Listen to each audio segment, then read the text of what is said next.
Hello?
All right, folks, coming up on Roland Martin Unfiltered for Tuesday, December 11, 2018. Black women are the true base of the Democratic Party. We have the results of a special midterm exit poll of black women, how they voted in 2018, and what happened in Florida that could have contributed to the loss of Andrew Gillum, a lesson for Democrats who don't support school choice.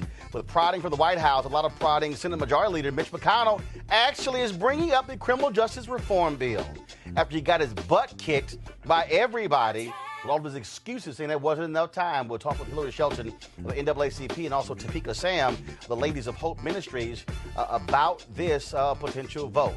The reality star president of the United States, Donald Trump, got owned by Nancy Pelosi and Chuck Schumer in the Oval Office today. Wait until you see the video.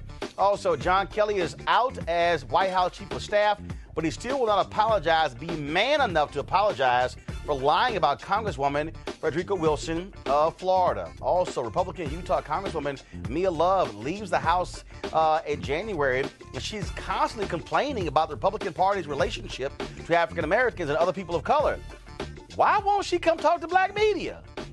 I got some thoughts about that.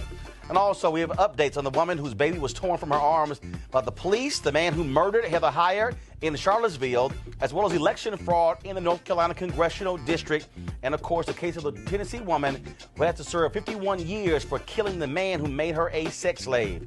And, yes, our annual story, another crazy-ass white woman, this time a sheriff's deputy in Tennessee who wouldn't let a sister do her job as a nurse. Time to bring the funk on Roland Martin Unfiltered. Let's go.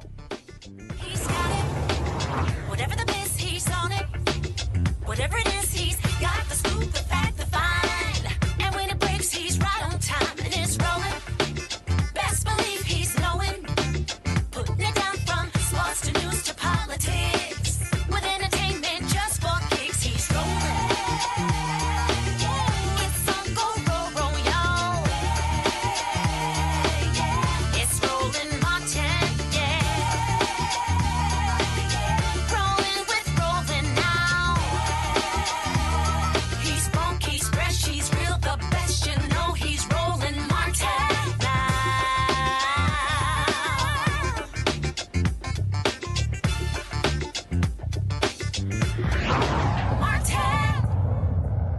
folks, for weeks, Senate Majority Leader Mitch McConnell has been saying there's not enough time to bring criminal justice reform up for a vote in the Senate.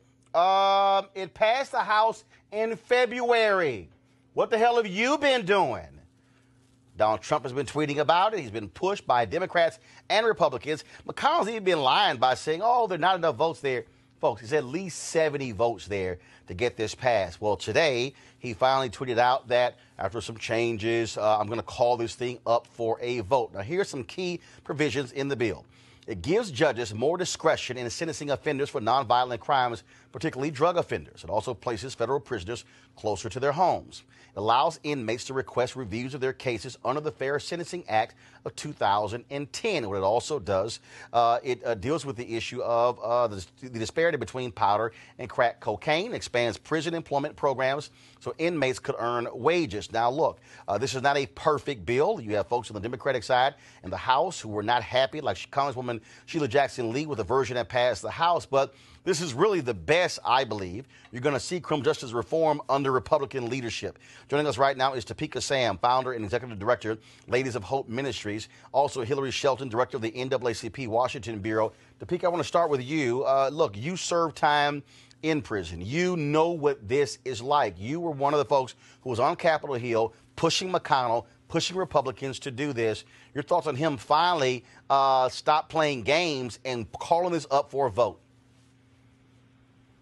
That's right. Thank you so much for having me on the show, Roland. I really, really appreciate it. It's time. It's time that we give some provisions and some justice to the people that, I have left behind. And we have been fighting. Yes, the First Steps Act is a first step. Yes, it can be better. It can be meatier. But, let's face it. All the criminal justice reform that has, or any kind of criminal justice bills that have come through and have been passed have been damaging. In our opinion, this will help. It may not at the very beginning stages help every single person that is inside. What it does is provides hope. It provides access to programming, so when people come home, they have opportunities to transform their life. It allows for women, specifically the work that I do and the things that I even experienced while I was inside. It allows us to have our basic human rights met, like personal hygiene products. We talk about, yes, there are places in this country that have stopped the shackling of women while during child labor, but there's no oversight and nothing is being enforced. Last week, just in New York, there was a woman who was shackled during child labor. Now there's a lawsuit that's going out, and it has passed in New York. So, our sisters and brothers, the ones that I talk to every single day, want this bill to pass. Why? Because if this doesn't pass, we don't know what will happen, right? And it is a first step. So we're excited that finally, it gets an opportunity to get a vote. And once it gets the vote, then it's time to go for a second, a third step, and then to make sure that we are holding the system accountable. Hillary, I want to go to you again. Democrats wanted more. First off, they had actually an even better bill in the last moments of President Obama's administration. The belief among Democrats is, Hillary Clinton is going to win. We can get a better bill. Well, Donald Trump won. And so this was one Congresswoman Sheila Jackson Lee did not support. She jammed me up when I was at the Houston Rockets playoff game against Golden State saying it's a bad bill. And I said, well, Congresswoman, if it's such a bad bill, why did Cedric Richmond vote for it, the chair of the Congressional Black Caucus? Why did Congressman Jim Clyburn vote for it? Is this the best bill you believe, Hillary, that we could get out of a Republican-controlled Congress? No, what we're seeing is an evolution. Keeping in mind what happened in the House of Representatives, the First Step Act was only a prison reform bill and included no sentencing reform components. That is nothing at the front end, only something at the back end, and some problems even along those lines. We didn't support the bill as it moved through the House and continued to push forward, understanding that this is a process in which the House and the Senate have to respond. So as such, the House bill didn't move. We wanted to make sure it was very clear that this was not enough, and we continued to move forward. But we also knew if we get something through the Senate, we need something to conference with in the House as we think about strategy. So the bottom line was it wasn't enough, and we support the positions held by Sheila Jackson Lee. She chairs and now she will chair the House Crime Subcommittee of the Judiciary Committee. She was ranking on that committee last year. She understood exactly what it meant and exactly how the game is played. Now, here's where we are now. The bill with the same name is the bill that's pending in the Senate. That's the bill that began with Chuck Grassley's bill that was not enough either. But what we were able to do is leverage between the U.S. senators as well as the White House itself. It was Kushner, as a matter of fact, in the White House that said the door is wider open than even that Grassley's pushing forward on. And thank God for the great work of both Cory Booker and Kamala Harris. They both understood. Well, on the Senate side, but the Senate side, the person who was doing the heavy lifting on the House side was Congressman Hakeem Jeffries. No question. While other things were going on, we knew the bill was weak, but it was all we had. Let's keep it alive, but let's see how much we can do to grow it. That's the way this process works. In essence, we want to continue the pressure, and we did.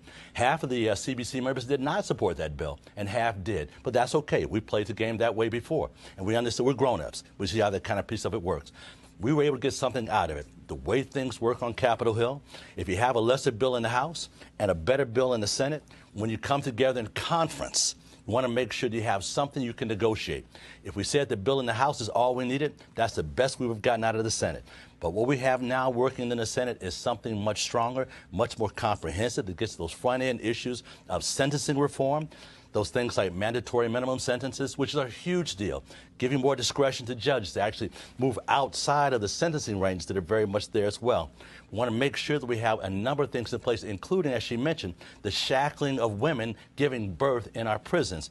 Those issues we wanted to have addressed as well. As things are set up now, we believe we're going to have much, much more if we're able to get this Senate bill through as things are even now, and we're still continuing to push for some components will help even strengthen it even more. In essence, the system works as long as we understand how to work the system. Topeka, I want to go back to you again. Jared Kushner was the one who was pushing this inside the White House. His dad served time in federal prison. He knew what that was like, not being able to talk to his father, having restrictions, making phone calls. I met with him for an hour in May to get an understanding if this White House was serious about this. He was facing significant obstruction from the likes of then Attorney General Jeff Sessions. You also have, of course, Senator Tom Cotton of Arkansas, who was making lots of noise here as well. They were holding up. The sheriff's organization withdrew their support. But the reality is there are a number of other police organizations that were also supportive of this particular bill. And so can you talk about what it was like, first of all, being African-American, being somebody who served time in prison, having to deal with people who are highly critical of folks like you for daring to even work with the Trump White House or work with Republicans on this particular bill? Right. Thank you. To be honest, for me, it didn't matter. My people are what matters. It's people over politics. Right, despite how I may feel about every individual person who's in Congress from state to state. I mean, Sister Sheila Jackson Lee, I love her, I appreciate her work, but she also serves a position where she feels you should build nurseries inside of prisons. My position is that why would we do that? If a woman can be with her child, she should be able to be home with her child. So there's ways that you can have alternatives to incarceration. The problem is that, as you stated, people have not served time inside of a prison. And so they come from this expertise, yet it's not a lived expertise. The reason why this bill has been pushed so heavily is because it's been people on the ground who have been directly impacted, who has actually helped to inform what goes in this bill. And yes, it is a little bit more depth because the sentencing reform is in it. And is it enough? Absolutely not. We need to do some things, for me, which we can continue to push forward and do that will help to bring and reverse the injustices that have people serving life in prison right now. But as it states right now, as far as I'm concerned, it's almost like miss me with it. If you haven't lived my experience, then you can't tell me what's best for me. Now, obviously, the vote will be taken, hopefully, barring any sort of gains from Mitch McConnell. And again, if it passes, things get resolved, and of course it goes to Trump's desk for his signature. Topeka, I want to ask you again, Topeka, what you have now is you have Republicans who are finally waking the hell up, who realize all that tough law and order crap for years, it was destroying the budgets of states. And I tell people all the time, I don't care what your motive is. If your motive is financial, that's fine with me. If you can be motive, yours can be financial, somebody else's can be moral. It doesn't matter as long as the policy gets changed to help people. That's right. And I mean, we think about the fact that it was Democrats and Republicans that got us to this place. It's going to take Democrats and Republicans to get us out of this place. And that's the bottom line. We can point blame, we can point fingers, but everybody needs to be accountable because we are why we are here today, because nobody wanted to take up the issue boldly and in a sense of urgency in the last several years. When President Obama came in and he did the CP14, the Clemency Initiative, which was great, it still was not enough. And so now it happened the last year of the second term of his presidency. And so we need to look at what we are all doing in order to change the criminal legal system, and it is every single one of us is responsibility. 1 in 2 families in this country, it was a report that just came out the other day from Forward, 1 in 2 families in this country have an incarcerated loved one. 1 in 4 women have an incarcerated loved one. This has got to stop. Final question for you, Hillary, and that is, first of all, there are 2.3 million people who are in prison or jail in America. Only 200,000 on the federal level. So the real issues on the state level. Do you believe that when you have criminal justice reform on the federal level, it then causes states to say, hey, we should follow the Fed's lead? Absolutely. As a matter of fact, we've seen that in the past. Keep in mind, when Barack Obama came into office, we had 2.4 million Americans serving time in our prisons and jails at one time. Because of a number of the initiatives coming out of the Obama administration, coming from the U.S. Congress, keeping in mind, at the time he came in 2008, the majority leader of the Senate was Harry Reid, who supported criminal justice reform as well. And, of course, Nancy Pelosi, who continues to be on the front line of supporting those in the Judiciary Committee under her leadership trying to address these concerns as well. The bottom line is that as we're looking at things moving forward, we were able to achieve a lot of leeway to the point that we're even having contracts signed or not signed anymore between private prisons as we saw the numbers going down altogether. So we know what works. We know that the Trump administration has come in, Jeff Sessions very particularly, repealed a number of those provisions that came even as guidances from Eric Holder, our first African-American Attorney General of the United States, as he instructed his prosecuting attorneys not to include weight. There was the trigger in drug crimes that began to utilize mandatory minimum sentences. These strategies work moving forward, knowing we needed much more comprehensive changes to our overall criminal justice system. All right, then. We certainly appreciate it, Hillary. Topeka, thanks a bunch as well. We'll wait to see when this bill gets taken up and as it moves to the United States Senate. Thanks a lot. Thank you so much. We are looking forward to this getting to the floor this week. Thank you so much for allowing me the opportunity to come and address the show and your audience. And we'll be there, and we're pushing, we're praying, and this is just, again, a first step. Thank you, Roland. I appreciate it. Thanks a bunch. All right, folks, let's now talk about our second story, which we want to get to, and that is the issue of the midterm elections. Of course, you saw Democrats take about 40 seats in the U.S. House, flipping those seats. Now they control the U.S. House. Republicans expanded their lead on the Senate side, but also black voters played a huge role when it came to black voters played a huge role when it came to the issue of gubernatorial races and others as well. And so we want to deal with that right now. Of course, Melanie Campbell, the National Coalition of Black Civic Participation, they actually had their exit poll of black women. Here's what the exit poll found. Black women say they voted because it is their responsibility to do so. Okay? So if you look at this chart, that's the green line, 76%. Now, 11% voted to support a ballot issue. We saw ballot issues in Florida, in Michigan, and a number of other states as well. Now, in Florida, when it came to the ballot issue, that number jumped to 45%, to the blue line right there. Now, of course, these were the issues highly important to black women.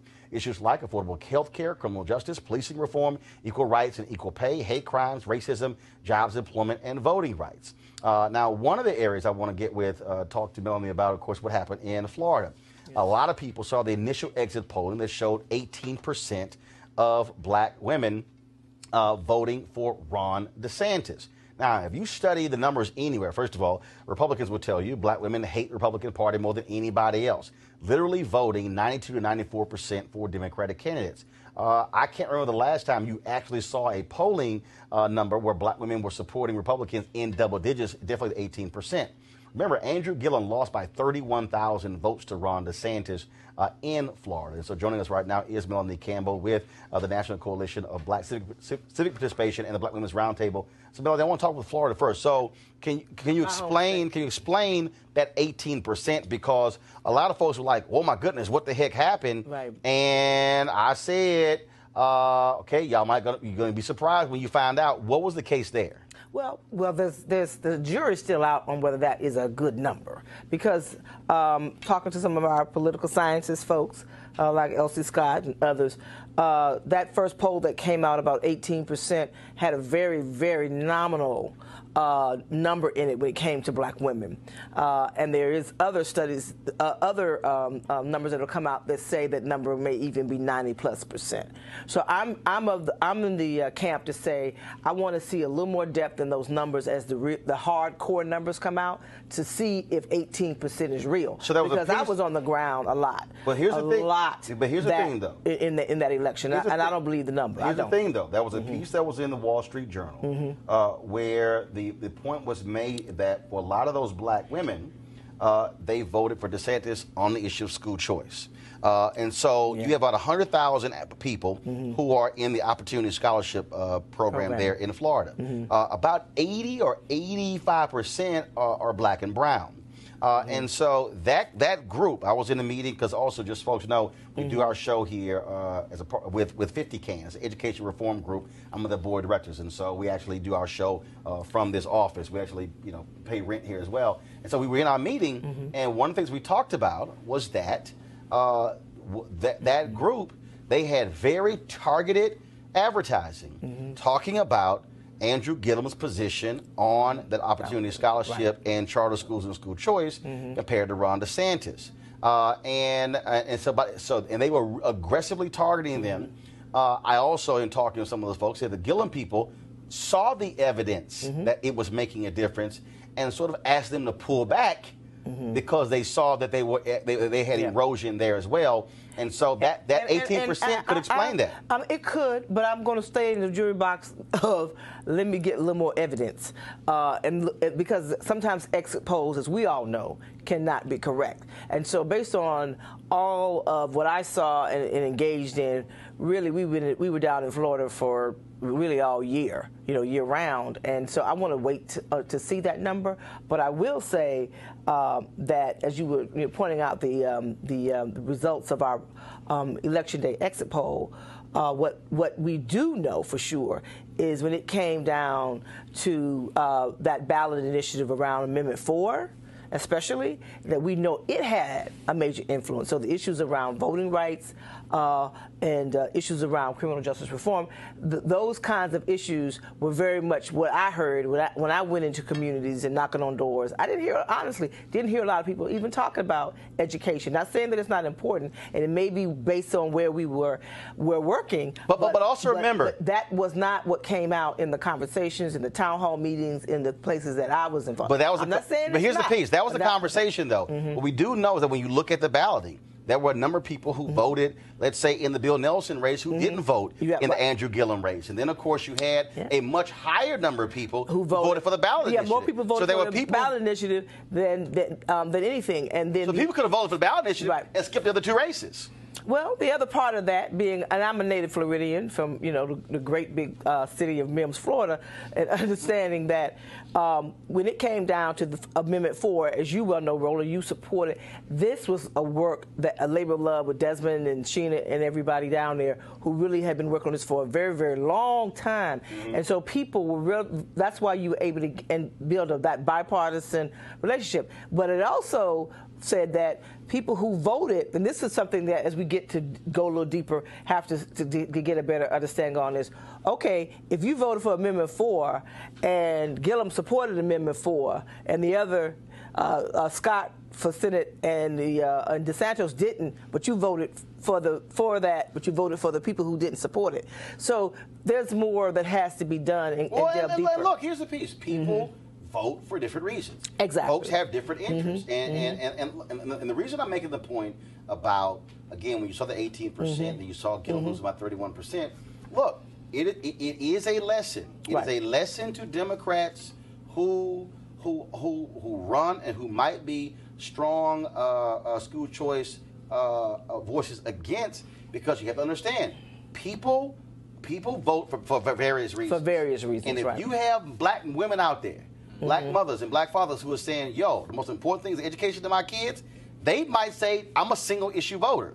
I'm just saying that I think if you're a Democrat, you better really study what happened in Florida, because that could be an impact somewhere else Right. because it comes to those issues. What else jumped out in the exit polling? What jumped out is issues around quality of life.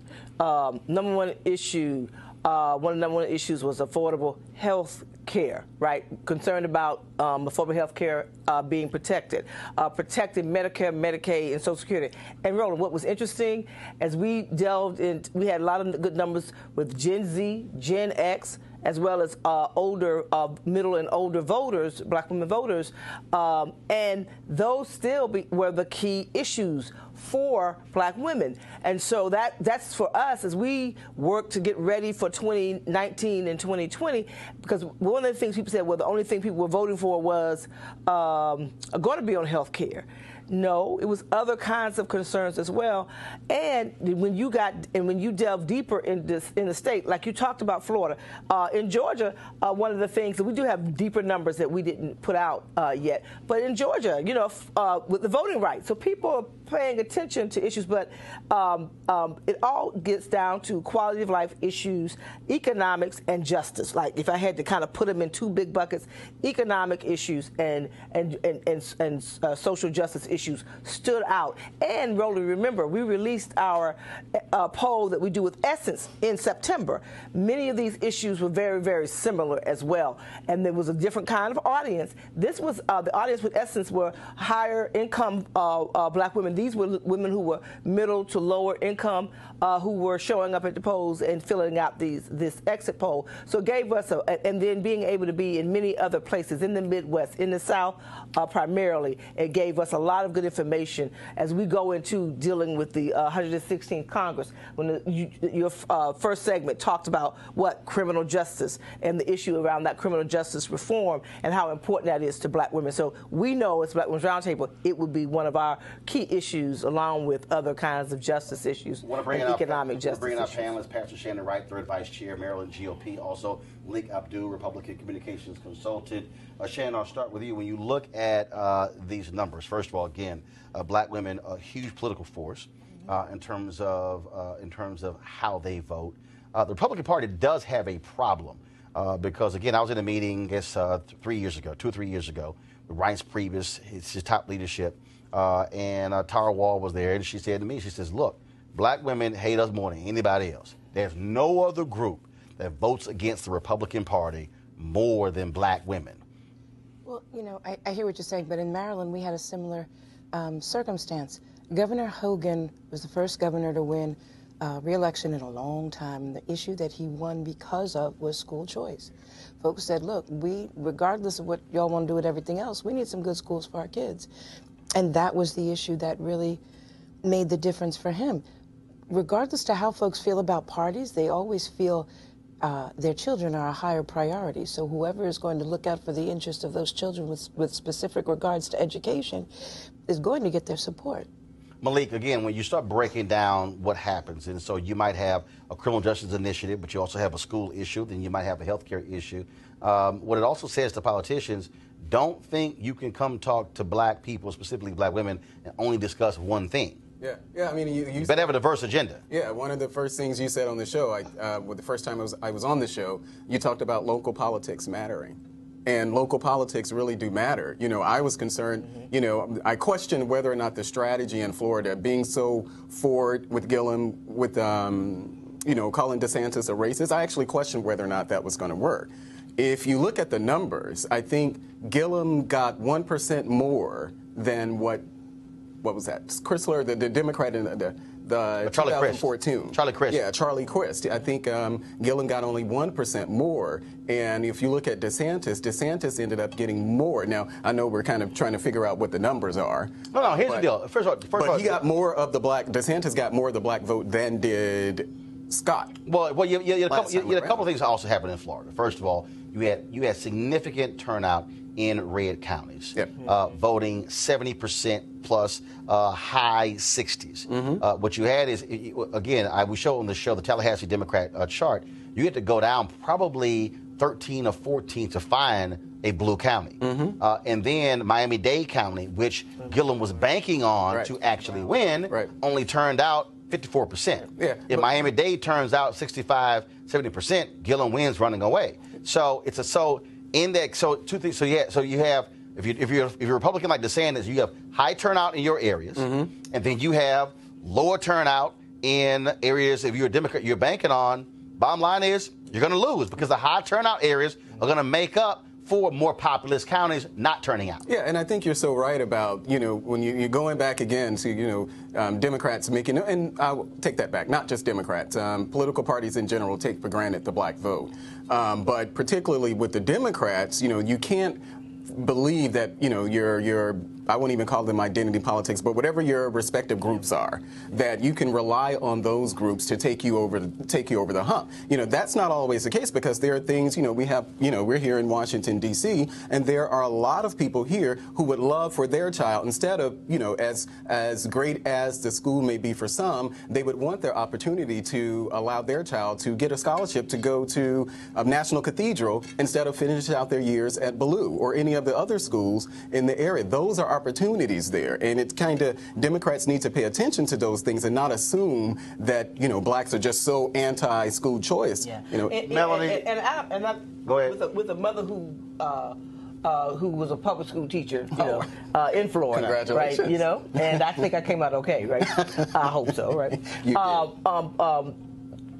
I didn't hear education in the places that we were, and I was all over the state, and we worked all year. I'm not saying it wasn't an issue, because there are a lot of people, Democrats, Republicans, Independents, who are working together to do reform in Florida. Our organization in Florida is very much actively engaged in that with Solange Benton. So people are looking for, we know that's that issue. I will say, though, when it comes to Andrew Gillum, because Andrew didn't have the resources that are coming into the primary, and I'm not, he can speak for himself, but I think it did cripple him in being able to do all that he could have done had he had the ability to have a stronger campaign in the primaries. Yes, it got him through the primaries, but he didn't have the resources to fully build out a campaign. But look, he didn't have the money. But also, let's break this thing down. First of all, the Florida primary was in August.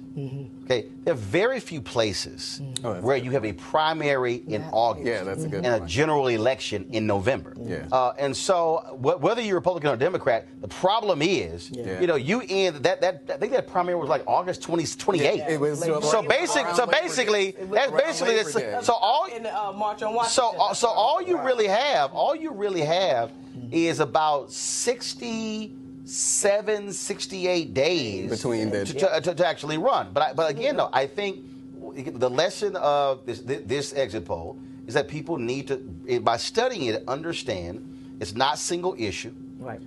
And also understand that in tight races, 20 or 30,000 here, 10,000 here, over here can make a difference between whether or not you win or lose. Melanie, final comment before we go to the next story. I did want to point, you said something about the race issue. That wasn't something that folks went to. It came to folks, right? And it wasn't something, when I was in small towns, like the town that I'm in and other places, people weren't looking for that, including even Andrew. He wasn't looking for that as a wedge issue. The candidate who won brought that issue. But I actually think two folks, and in this climate, racism and hate crimes is like high on the list for concern for black women. Right. So you cannot ignore when people are doing those kind of dog whistle politics when it comes to race. It's not that you bear down on it, but you have to push back against but it. I just want to because we're seeing things that are happening, and we've been seeing these things happening, especially over these last 2 years. Just the reality of what's happening with people being impacted by racism and all the kind of violence that's taking place in this country. You cannot be silent about things like that because it affects people's lives. Just very quickly, I think there's a study on how to run in a race like that. If you look at Gillum, Abrams, and Espy, totally different in how they chose to run. Abrams and Espy were much less hesitant to be as forceful as Gillum was in running against that Here's race. the bottom line, all three lost.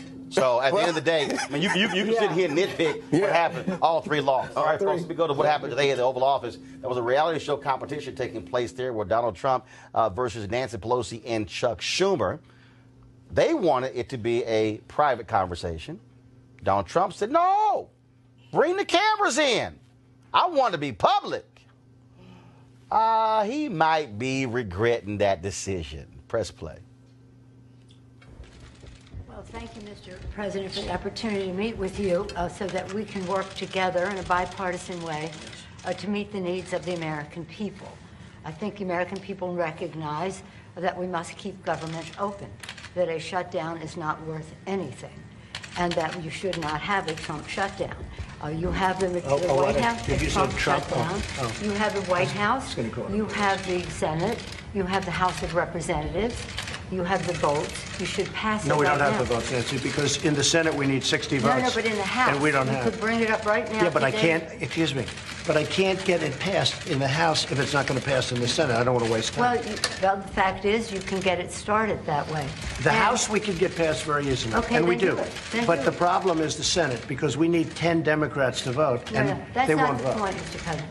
The point is that there are equities to be weighed, and we're here to have a conversation in a prayerful way, so I don't think we should have a debate in front of the press on this. But the fact is the House Republicans could bring up this bill, if they had the votes, immediately and set the tone for what you want. If we thought we were going to get it passed in the Senate, Nancy, we would do it immediately. We'd get it passed very easily in the House.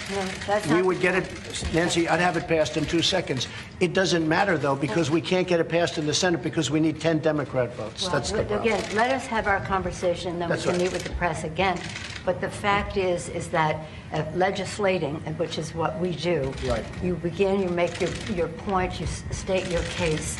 That's what the House Republicans could do if they had the votes. But there are no votes in the House, a majority of votes, for a wall, no matter where you start. Exactly right. You don't have if I needed the votes for the wall in the House, I would have them in one session. It would be done. Go do it. It doesn't help because we need 10 Democrats in the Senate. Don't put it on the Senate. Put it on the negotiation. Okay, let me ask you this, and we're doing this in a very friendly manner.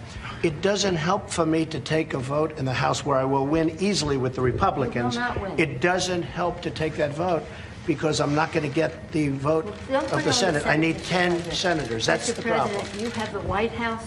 You have the Senate. I have the White House. The White House is done, and the House would give me the vote if I wanted it. But I can't because I need, Nancy, I need 10 votes from Chuck. All right, let me say something here. Let me just say one thing. The fact is, you do not have the votes in the House. Nancy, I do. And we need border security. Nancy, we need border security. It's very simple. Of course we do. We need border security. People are pouring into our country, including terrorists. We have terrorists. We caught 10 terrorists over the last very short period of time. 10. These are very serious people. Our border agents, all of our law enforcement has been incredible what they've done. But we caught 10 terrorists. These are people that were looking to do harm. We need the wall. We need, more important than anything, we need border security, of which the wall is just a piece. But it's important. Chuck, did you want to say something? Yeah, here's what I want to say. We have a lot of disagreements here.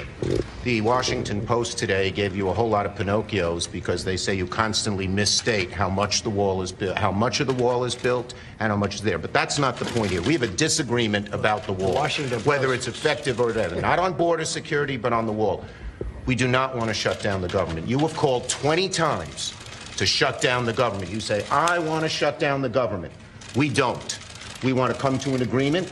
If we can't come to an agreement, we have solutions that will pass the House and Senate right now and will not shut down the government, and that's what we're urging you to do. Not threaten to shut down the government because let me just finish, because you can't get your way. The last time you shut it down, you got killed. Let me say something, Mr. President. You just say my way or we'll shut down the government. We have a proposal that Democrats and Republicans will support to do a CR that will not shut down the government. We urge you to take it. And if it's not good border security, I won't take it. It is very good border security. And if it's not good border security, I won't take it. It's what the Because when you look at these numbers of the effectiveness of our border security, and when you look at the job that we're doing with our military... You just said it is effective. Can I tell you something? Yeah, you just said it's effective. Without a wall, these are only areas where you have the walls. We want to do where this. you have walls, Chuck, it's effective. Where you don't have walls, it is not effective. Yeah. Let's call a halt to this. We've come in here as the first branch of government, Article 1, the legislative branch. We're coming in good faith to negotiate with you about how we can keep the government Open. We're going to keep it open if we have border security. If we don't have border security, I'm Chuck, with you. we're not going to keep it I'm open. with you. We are going to have border security. And it's the same border. You're bragging about what has been done. By us. We want to do the same thing we did last year, this year. That's our proposal. If it's good then, it's good now, and it won't shut down the government. Chuck, we can build a But that's much it. bigger Let's section with more debate. money. Let's debate in private. Okay? Yeah. Let's debate in private. That is devoid, frankly, of fact, and we can. We need dispel border that. security. I think we all agree that we need border security. Yes, Is that we right? do. Good. We do. See? We get along. Thank you, everybody. Mr. President, you say border security and the wall. Can you have border security without the wall? You need the wall. The wall is a part of border Defining security. what it means to have border security. Yeah, we need border security. The wall is a part of border security. You can't have very good border security without the wall. No. That's just really not true. Just That kidding. is a political promise.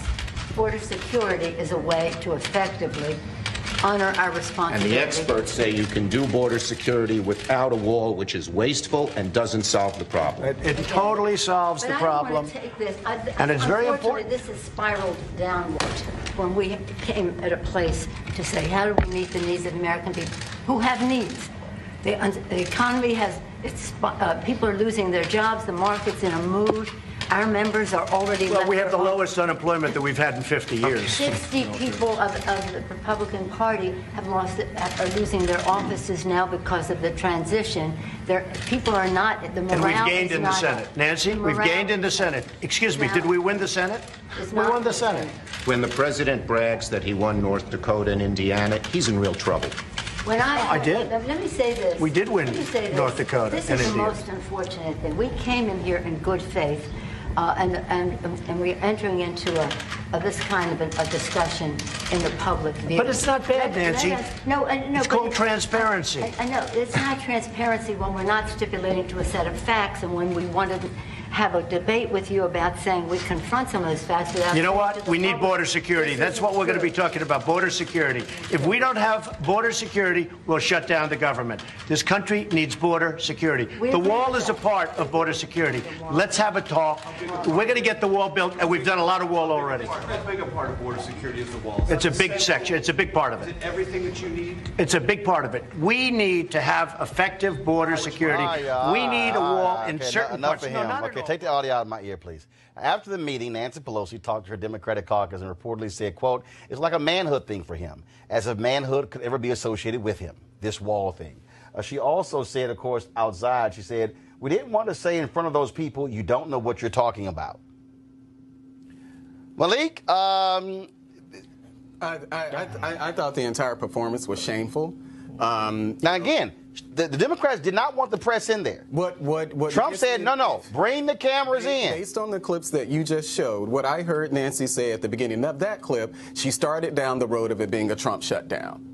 She knows, you know how to bait Donald Trump. If you want to bait Donald Trump, then those are you can throw those type of insults. He's going to take. No, and he said it. He said, I will take the mantle of shutting it down. But I say this because I'm consistent.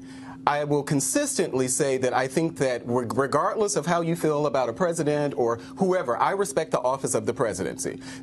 And so what I saw from Nancy Pelosi and Chuck Schumer, they were performing for the camera. I get it. Democrats, it made for great TV, it made for great Twitter moments, but I thought it was a really shameful presentation that they gave sitting there, being extremely disrespectful of the office. Hold on. Stop. Wait. How are they? No. Wait a minute. How are they disrespectful for the office when they do? What you mean? If Trump says something and it's not true, what are you supposed to do? Sit there and go, be like Mike Pence? You could do a lot of things, but what I do know is that if Republicans, if Nancy and Chuck were Republicans and they were sitting there in front of Barack Obama conducting the meeting like that, I would have serious problems with Malik, we're talking about the same Republican Party who got pissed. Malik, wait. This is the same Republican Party who got pissed at John Boehner simply for going over and meeting with him. John Boehner said he had to sneak into the White House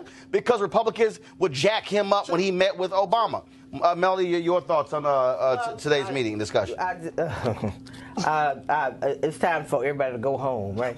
But looking at that, I saw Nancy Pelosi really trying to mediate what I saw as a boy fight going on or something between two people. I felt she was trying to bring it back, and at the end of the day, that the president should have had that meeting in a proper fashion, because when you bring the cameras in, you are not having a meeting. You normally bring the cameras in so you can tell people what happened, so you can have an honest dialogue. So I think the whole thing was a showcase by allowing the press to come in, knowing that you have to get down to some serious business, handle the people's business. It's not about that wasn't transparency that was there. But here's the other piece, Shannon. Showing I'm the biggest and the baddest, and it stops. But Shannon, here's the other piece.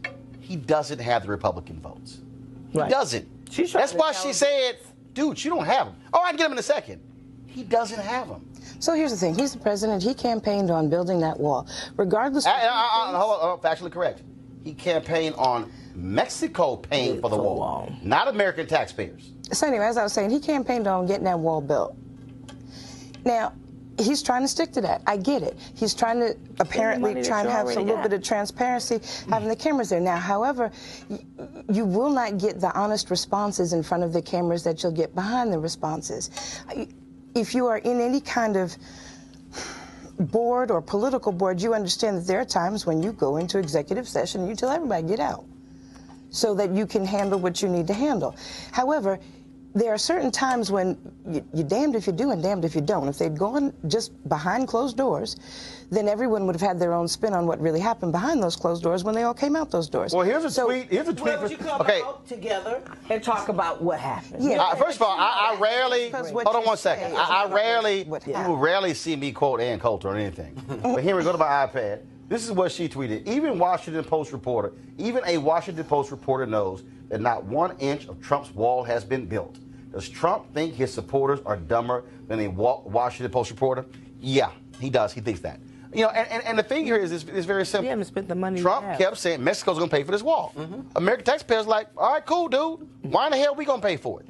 Why in the hell should we pay for it? Not only that, you can't actually build a wall along the U.S.-Mexico border. And that's why you just cannot. That's why I think the entire conversation, at least in there, it was around the issue period, it's a bit disingenuous, because everybody knows, when they say, we're kind of stuck on a wall. So we're stuck on this word. But that's where he is. But I'm pretty confident that Trump does not believe that you can build a wall across the entire U.S. border. Okay. There may be people, and there may be some of his supporters who believe that. So why is Trump then? It's symbolic. So why is Trump then threatening, if I don't get the money for the wall, I will shut the government down? It's symbolic. If you remember where it started, I think it was last year, it was $25 billion. So they went down from $25 billion to $1 billion, and that's just what's in there now. What Chuck Schumer is saying, well, you got the same thing that you got last year. Trump is asking for $5 billion. So we went from 25 to 1. He's asking for 5. They can make sure they can negotiate. I say give him 100,000. I say you don't just put milk crates on. Yeah, what the hell? I say give him 100,000. That's all you got to do. I want to talk about this here. John Kelly, of course, is going to be leaving as White House Chief of Staff. And, of course, all these folks have been talking about him and praising him and talking about him being, of course, losing his son, being a Gold Star family, 4-star general. And Kellyanne Conway blasted Alexandria Ocasio-Cortez because she called John Kelly that he exhibited cowardice by not apologizing to Congresswoman Frederica Wilson. Well, this morning, of course, on The View, Meghan McCain took exception to the audience clapping on that, and I don't understand why Meghan was upset, because the reality is this here. He is a coward for not apologizing. This is what John Kelly did when he went to the White House podium in October of 2017. In October, April rather, of 2015, I was still on active duty, and I went to the dedication of the new FBI field office in Miami. And it was dedicated to 2 men who were killed in a firefight in Miami against drug traffickers in 1986. A guy by the name of Grogan in Duke. Jim Comey did an absolutely brilliant memorial speech to those fallen men and to all of the men and women of the FBI who serve our country so well and law enforcement so well. There were family members there. Some of the children that were there were only 3 or 4 years old when their dads were killed on that street in Miami-Dade. 3 of the men that survived the fight were there and gave a rendition of how brave those men were and how they gave their lives. And a congresswoman stood up, and in the long tradition of empty barrels making the most noise, stood up there and all of that and talked about how she was instrumental in getting the funding for that building and how she took care of her constituents because she got the money, and she just called up President Obama, and on that phone call he gave the money, the $20 million to build the building. And she sat down, and we were stunned that she'd done it. Even for someone that is that empty a barrel, we were stunned. But you know, none of us went to the press and criticized. None of us stood up and were appalled. We just said, okay, fine. So I still hope, as you write your stories, and I appeal to America, that let's not let this maybe last thing that's held sacred in our society, a young man, young woman going out and giving his or her life for our country. Let's try to somehow keep that sacred. But it eroded a great deal yesterday by the selfish behavior of a member of Congress. Everything that he just said was a flat-out lie. Congresswoman Wilson did fight for that funding. This is what she told the Miami Herald, quote, I think he made it very clear when he was asked by the media over and over, and he said that he would never apologize. I think my concern was when he attempted to slander me and to impugn my integrity as a sitting member of Congress when he went to the White House briefing room and actually spoke about it to the American people. She continued, I have received death threats and I've received nooses through the mail. However, I have received so much support in the American people. I've received so much support in the military families, and so has the family of LaDavid Johnson. Maybe some people in America knew who Frederica was 2 years ago, but 90% of the people know who Frederica Wilson is now. Malik, John Kelly owes her an apology. No, he doesn't. Why? No, he doesn't. Why? You know, first of all, the congresswoman, she should have a seat. You know, why? She is the same woman who actually talked about a conversation that the president of the United States had. No, stop. Let's stay on this topic. We can stay on this. What he said, Malik, what he said, Malik, wait a minute, Malik. What he said is a lie. Okay. It's 100% lie. But no, he's it's not not. going to apologize No, but for it's it. not maybe. Shannon, should he? But he's not going to apologize for it. Shannon, the chief of staff to the president of the United States, went to the podium. Went to the podium. Actually, they do. Went to the. He went to the podium. 1 second. He went to the podium in the White House press briefing room and lied on a member of Congress and said something that she didn't do when in fact she did. Okay, so I got a couple questions on that.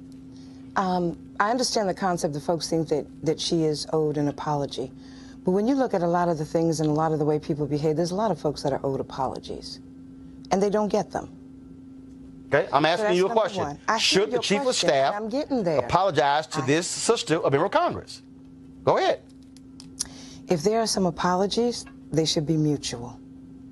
Because there was a lot of stuff that was done and said that was very disrespectful on both sides. So if there's apologies, they should be mutual. Okay, how did she disrespect John Kelly? Do you remember all of the stories and all of the concept and all of this, that, and the other that was going back and forth between all of them? No. Hold on. I'm not asking for a general statement. I want to know specifically how did Congresswoman Frederica Wilson disrespect John Kelly? What I'm saying to you, Roland, is that the situation, the way it was handled, was disrespectful on both sides. When you talk about how, well, nobody knew me before, but they know me now, and the comments out there about how, well, that's just made, my 15 minutes, none of that's respectful on any No, hold up. I'm going to ask the question again, and I actually need to see the evidence of what you're saying. How did Frederica Wilson disrespect John Kelly before John Kelly went to the podium and lied? Okay, You did ask it that way, so let me correct that. She didn't disrespect him. She disrespected herself and the office that she holds. How? By the way that she commented. First of all, why are you talking about yourself in the third person? If you are the humble public servant that you claim to be, there's Her certain comment things is after the fact. question, and I'm answering Her it. comment is after the fact. What I'm saying is, how did Congresswoman Frederica Wilson disrespect John Kelly, which caused him to come to the podium and flat out, undeniably lie? Okay. Now, as I was saying, because the reality about what we just I just want some evidence. When you have someone, I don't care what party you're in, walk up to in that White House, which is the people's house, and go to that level of detail on a lie, that is not acceptable. The Congresswoman is a big girl. She can take care of herself. But as a black woman in this country, I'm sick and tired of that White House thinking it is okay to disrespect black women. But Hold what does that up. have to do with race and Hold gender? up. What does that have to do with race and I gender? didn't interrupt you. I did not interrupt you. Yeah, you're right. I listened. You're right. I'm giving my opinion. I respect yours. Okay, go ahead. But as a black woman, I say that we have to challenge that White House when you think about what continues to happen. And every time it goes public with something like this, when it talks about a black woman, it's an empty barrel. Or, you know, the way he talked about, the president talked about Rachel. It's like, come on. In this United States of America, black women are sick and tired of being disrespected. Many, I'm not saying all, some people are okay with that, and I'm saying nobody on this table, I'm assuming everybody wants to be respected in this room. So I'm not pointing at any of us. But we cannot allow anybody, I don't care if it's, I challenge Democrats, I challenge Republicans and independents. You're going to respect black women, and someone who was the highest level he was in the military, to walk up to that camera and just break down a lie. Storytelling is a powerful, powerful impact. So if you can sit there and give that level of detail and you know it's a lie, come on now. Our children are watching. And to see how and what the little lie? Our children. Hold up. Wait a minute. Our children have watched some things over the past 2 years. But here's the deal, though. We have just the fact that we can get on television and just call people liars. But the other thing is this here. The other thing is this here. Years ago, we wouldn't even use the word on television. Actually, I did. But here's I did. I always call a lie a lie. I call a damn lie a lie. Right. The biggest problem for me is we got video. I mean, we got video, and it is arrogant. It is arrogant. And not only that, he's serving a president who has demanded other folks apologize to him. Hey, and some have. I'm not arguing that point. You know, we can say, sure, if Kelly wants to apologize, yeah, sure, he should apologize. But I don't care that he does not apologize to Frederica Wilson. I do. I don't think it's an issue of black women. Donald Trump ran against someone that he called Lying Ted. Okay. So the idea that he doesn't talk, but he doesn't describe. He continues to describe black women, in derogatory terms. Did you hear and what that he is said the about reality. Ted Cruz's wife? Shannon, go ahead. Ted Cruz was stupid enough to bring him down there. Shannon, go ahead. I'm talking about Shannon, go ahead. It is not just a black woman issue. If you listen to some of the things that come, don't agree yet. It's not just a black woman issue. It's a gender issue across the board with our president. So let's be real clear about that. It's not just black women. It's women. It's not just, but I'm speaking for sisters right now. So I hear you. Okay. Now, what I'm saying is, there are some mutual apologies that should have been going on. There used to be a time when people had a certain amount of self-respect, dignity, and decorum for the office that they held. We have devolved. Like, there are so many things that people say and do that 10, 15, 20 years ago would have been unacceptable. I don't care whose party you in if you were Mickey Mouse. 4 years ago. It's just, we no longer... 2 years, 2.5 years ago. 2 years. No longer ago than that, because during President Obama's administration, people started getting had disrespectful. Okay, so I'm not saying by party. I'm not saying it was a perfect party. No, I'm saying the way that people even came at President Obama was unacceptable. First of all, Shannon, you're absolutely right. And look, first of all, I can tell you folks, when I was on CNN, and then I would sit there, people would say Barack, and I would go, I'm sorry, he's President Obama. I said this on ABC this week. I was raised to respect the office of the president. One of the reasons you've never heard me call Donald Trump President Donald Trump, because he doesn't respect the office of president. He doesn't. how he acts, how he talks to people, how he trashes people on Twitter, how he publicly demeans people. If you want respect, you have to show respect, and you have to give respect. The issue here for me is very simple. John Kelly, he can be a 4-star Marine. He can be a Gold Star family member. He can have years of public service. But what he did was lie. He lied on a member of Congress before the American people. He stood at the podium where the press secretary normally stands to speak to the American people. The most decent thing to do is to pick the phone up and say, Congresswoman, my apologies. What I said about you was wrong. How I blasted you was wrong. That's it. But you got to remember, this is the same White House who had a senior official joke about John McCain saying, oh, he's dying anyway. And that person called Meghan McCain and said she was going to apologize and never did. See, that's how the Trump White House works. And that is, they demand apologies from other people. And what they do is, they don't do it themselves. This is very simple, John Kelly. Pick a phone up. Because what you did was wrong. You lied. It's different if you say something in a private meeting, but it's a lot different when you stand in front of the cameras in this country. And not only that, it's very rare for the White House Chief of Staff to even go to the podium in the White House press briefing room. In fact, I can't remember the times when Obama's Chief of Staff, in 8 years, addressed the public. He chose to.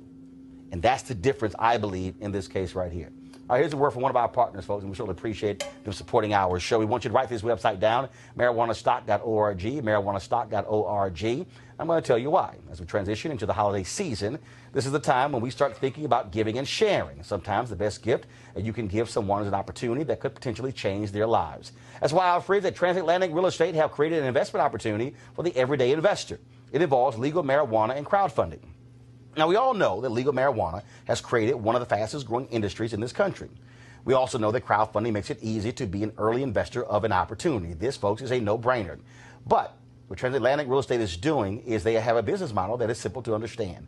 They buy land that supports marijuana grow operations and lease it to the licensed, high-paying tenants. So you'll be a landlord of a licensed marijuana farm in a high-growth market. Now, you can invest anywhere from $300 up to $10,000 before the company chooses to go public. Now, here is some more good news. They have recently extended the offer, which means you still have time if you take action now. Now, what you must do is complete and confirm your application to participate. To be sure to complete the process. Don't spend all of your money over the holidays and end up with empty pockets. Instead, get a return on your investment. You can also consider making an investment for someone special. Call this your holiday gift or early gift. To get started, go to marijuanastock.org. That's marijuanastock.org. You can get in the game and do it now. All right, folks, here's an update on a story about a young woman in Tennessee, of course, who is being sitting in prison. She was first of all, Cyntoia Brown was 16 years old, of course, 2004, when she killed real estate agent Johnny Allen. He took her as a sex slave by her pimp and boyfriend.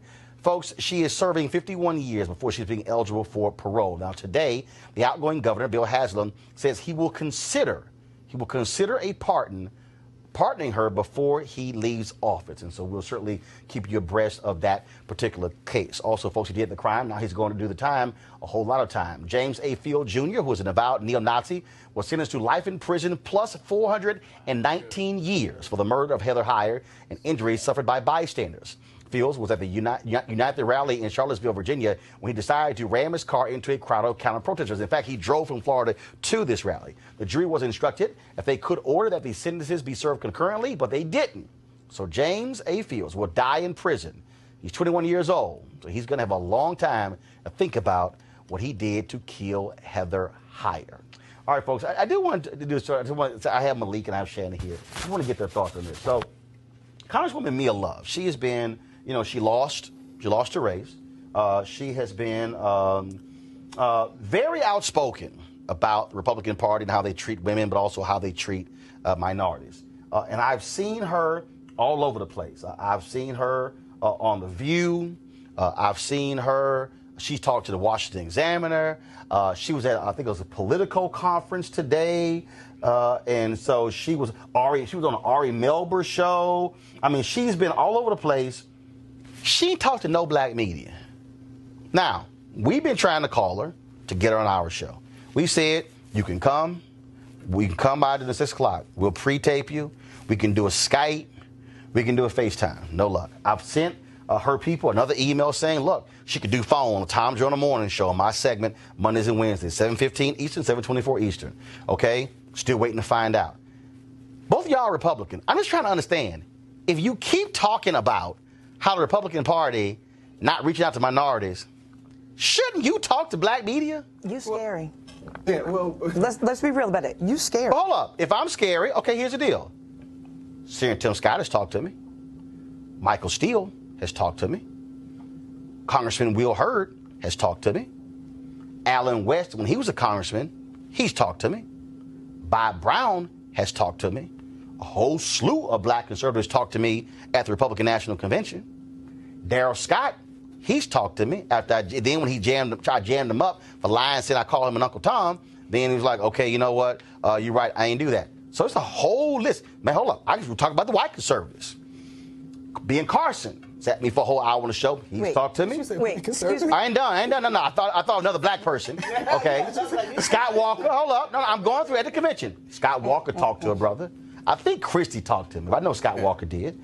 We've had Congressman Tom Price, Congressman Bill Flores. About other white We've had conservatives, again. Dr. I'm walking up. Wait a minute. Even that racist Steve King, Lindsey Graham.